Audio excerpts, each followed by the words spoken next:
আজকের এই ভিডিওতে আমরা আমাদের কম্পালসারি ইংলিশ অর্থাৎ যারা ফার্স্ট সেমিস্টারে উঠেছে কলেজে তাদের যে কম্পালসারি ইংলিশ এর প্রথম চ্যাপ্টার ব্রেক ব্রেক ব্রেক এই কবিতাটির মোট 30টা ইম্পর্টেন্ট এমসিকিউ নিয়ে আলোচনা করব। ওকে, তো চলো সরাসরি চলে যাচ্ছি আজকের এমসিকিউতে। স্টার্ট। তো চলো শুরু করছি। প্রথম প্রশ্ন, who was the poet of the poem break break break? এই ব্রেক ব্রেক ব্রেক কবিতাটির পোয়েটকে, এটা আমরা সবাই জানি, সেটা হবে option number C, Alfred Lord Tennyson. Okay, তারপরটা 2 number, why the poet was sitting in seashore? কেন শিশোরে বসেছিল? এটাও আমরা সবাই জানি। দেখি কী কী অপশান দিয়েছে। To relax, to view the nature, to come out from sorrow, আর একটা দিয়েছে টু সি দ্য সানসেট। এটা তো সানসেট নিশ্চয়ই দেখার জন্য ছিল না, নেচারও দেখার জন্য ছিল না, রিল্যাক্স করার জন্য ছিল না। তাহলে কোনটা হবে? Option number C, to come out from sorrow. Okay, what was happening in the seashore? শিশোরে কী ঘটছিল? The sea waves were hitting the rocks, এটাও ঘটছিল। The fisherman's children were playing, এটাও ঘটছিল। The sailor lad sings in the boat, এটাও তো ঘটছিল। অল অফ দিস, তাহলে এখানে অপশন নাম্বার ডি হবে, অল অফ দিস। 3টে ঘটনাই ঘটছিল। তারপরটা, what is the meaning of the cracks? এই যে ক্র্যাক্স, এটা মানেটা কি? ক্র্যাক্স কথার বাংলা মানে হচ্ছে এবড়ো খেবড়ো পাথর। তাহলে কোনটা হবে? বে সারাউন্ডেড উইথ সি ক্লিপস, এটা হবে। Rough and steep masses of rock, এটা হবে। Option number C, big and grand ships, এটা হবে। না he is looking at it, কোনটা হবে? এটা আমরা সবাই বুঝতে পারছি যে অপশন নম্বর বি হবে, rough and steep masses of rock. একদম ঠিক ধরেছ। আচ্ছা, 5 নম্বরটা আসছি, what is the name of Tennyson's friend who died? টেনিসনের সেই বন্ধুর নাম বলো যিনি মারা গেছেন। তাহলে কে? এটাও আমরা সবাই জানি যে আর্থার হেনরি হালাম। ওকে, অপশন নম্বর বি। আমি এই সব সমস্ত কিছু আলোচনা তোমাদেরকে যখন কবিতাটা পড়াচ্ছিলাম তখন বলে দিয়েছিলাম, ঠিক আছে, বোর্ডে লিখে। যারা যারা দেখোনি আগে ভিডিওটা দেখে নিতে পারো, আমি ওই ভিডিওর লিঙ্ক এই ভিডিও ডেসক্রিপশনে দিয়ে দেবো। ওকে, চলো। আর বলছি, যাদের মনে হচ্ছে যে ভিডিওটা খুবই ইনফরমেটিভ হচ্ছে তাদের জন্য অবশ্যই ভিডিওটাকে লাইক করবে, বন্ধুবান্ধবদের শেয়ার করবে, চ্যানেলটাকে সাবস্ক্রাইব করবে। ওকে, চলে আসছি আমাদের page number 2তে।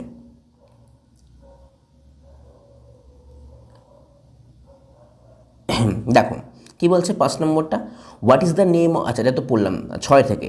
What does it mean will never come back to me? এই যে বলছে will never come back to me, এই লাইনটার মানেটা কি? কী হবে? The poet and his friends friendship, এটা হবে। না দ্য পোয়েটস ফ্রেন্ড, এটা হবে। না the poet's memories with his friend, এটা হবে। না বোথ বি অ্যান্ড সি হবে? বলো দেখি।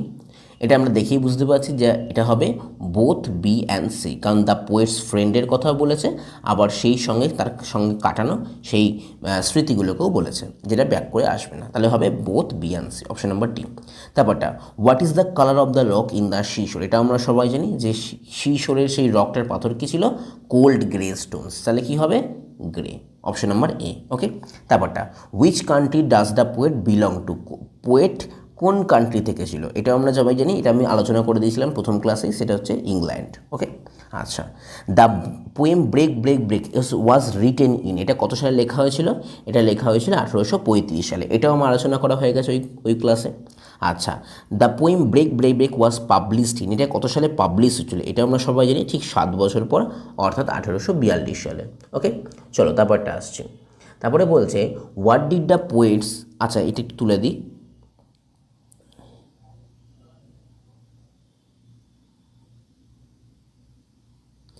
চলো এখানে আসছি 11 number, what did the poet's tongue utter? কবির যে জীব সেটা কি বলতে পারে, কি বলতে চায়? বলো কী হবে?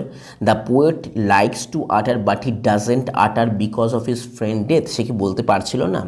The poet's tongue utter in, হ্যাঁ এটা তো হবেই না, হ্যাপিনেস তো হবেই না, সিংসও হবে না, নয় স্যাডনেস হতে পারে, নয় অপশন নাম্বার এ হতে পারে। তাহলে কী হয় বলো? কবি, দেখো আমরা যখন লাইনটা পড়েছিলাম মনে আছে, লাইনটা একটুখানি দেখি, লাইনটা কী আছে? And I would that my tongue could utter the thoughts that arise in me. কবি কিন্তু বলার চেষ্টা করছিল কিন্তু সে বলতে পারছিল না, তাই তো? তাহলে অপশন নাম্বার এ হবে, the poet likes to utter but he doesn't utter because of his friend death. Okay, তারপরে break break break is the phrase is an example of, এটাও আমি আলোচনা করে দিয়েছিলাম, এটা হচ্ছে অ্যালিট্রেশন। কেন অ্যালিট্রেশন? অ্যালিট্রেশনটার কারণ হচ্ছে, দেখো ব্রেক ব্রেক ব্রেক, এই যে দেখো প্রথমে এই যে বি আর, এই কথা, এই যে এই দুটো ওয়ার্ড দেখো প্রত্যেকবার একই রকম আসছে। তাহলে যেই ফিগার অফ স্পিচে আমাদের প্রথম অক্ষরগুলো বারবার রিপিট হয় সেটা হচ্ছে আমাদের অ্যালিট্রেশন। ওকে, চলো তারপরটা আসছি। What is the fisherman's boy doing? ফিশারম্যানের বয় কী করছিল? দেখবে লাইনটা ভালো করে পড়লেই পারবে। O well for the fisherman's boy that he shouts with his sister at play. তাহলে কী করছিল? সে চিৎকার করছিল খেলার সময় তার বোনের সাথে, তাহলে কী হবে? He shouts with his sister at play, option number C. Okay, 14 number, what does the sailor lad do? Sailor lad কী করছিল? এটা আমরা সবাই জানি যে O well for the sailor lad that he sings in his boat on the bay, অর্থাৎ সে খাড়িতে বসে তার নৌকায় বসে সে গান গাইছিল। তাহলে এটা কোনটা হবে? Option number C, he sings in his boat on the bay. Okay, 15 নম্বরটা আসছি। What does the word stately mean in the break break break? এই স্টেটলি শব্দটির মানে কি? এই স্টেটলি এই শব্দটির বাংলা অর্থ হচ্ছে কোনো কিছু বিশাল বা রাজকীয় টাইপের, ঠিক আছে? তাহলে এখানে দেখেই তোমরা বুঝতে পারছো যে রিলেটেড টু কিং হবে, না something majestic and illustrious in quality এটা হবে, না related to the affairs to the state of the state এটা হবে, না নান অফ দিস হবে। এটা তোমরা দেখেই বুঝতে পারছো যে something majestic and illustrious in quality এটা তো হবেই। ওকে, চলো তারপরটা চলে আসছি, পেজ নাম্বার 4। কী হবে? And the dash ships go on, filling the blanks আছে, দেখো কী আছে? Kingly, jolly, stately, none of this. এটা সবাই জানি, এটা হবে স্টেটলি। এটা কী হবে? এটা হবে স্টেটলি। ওকে, আচ্ছা তারপরটা, what does the word haven mean in the break break? এই হ্যাভেন মানেটা কি? হ্যাভেন মানে তোমার এখানে বুঝিয়েছে এক প্রকার তোমার সেফ প্লেস। এখানে দুটো জিনিস বুঝে, এক হচ্ছে সেফ প্লেস, দ্বিতীয় হচ্ছে স্বর্গ। তাহলে দেখো এখানে কী কী আছে? হারবার অর পোর্ট, তো বন্দর তো বলেই নি। আচ্ছা, এই রিফিউজি অর সেফ প্লেস, হ্যাঁ এটাও হতে পারে।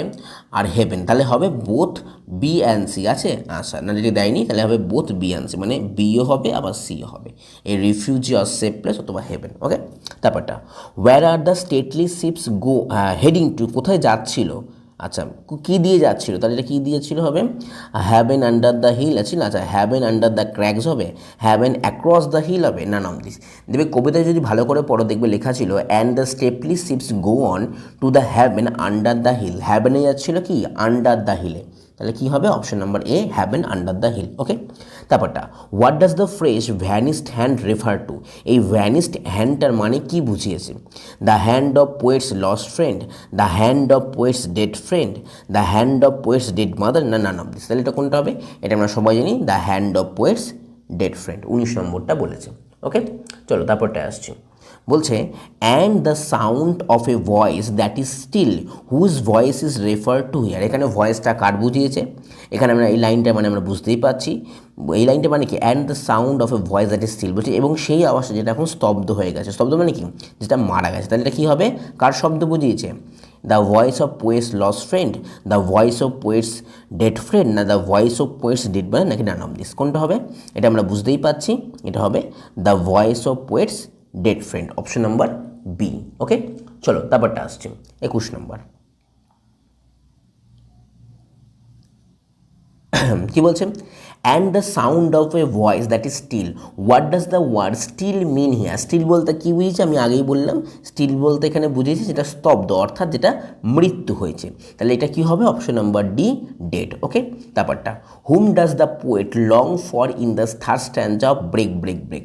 এখানে লং ফর করার মানে হচ্ছে তোমার সাক্ষাৎ করা বা দেখা করা, বা মানে খুব মিস করার কথা বলা হচ্ছে, ঠিক আছে? এখানে লং ফর বলতে মানে এখানে খুব মিস করার কথা বলা হচ্ছে। ওকে, তাহলে এখানে কবি কাকে মিস করছে থার্ড স্ট্যান্জা বলো তো?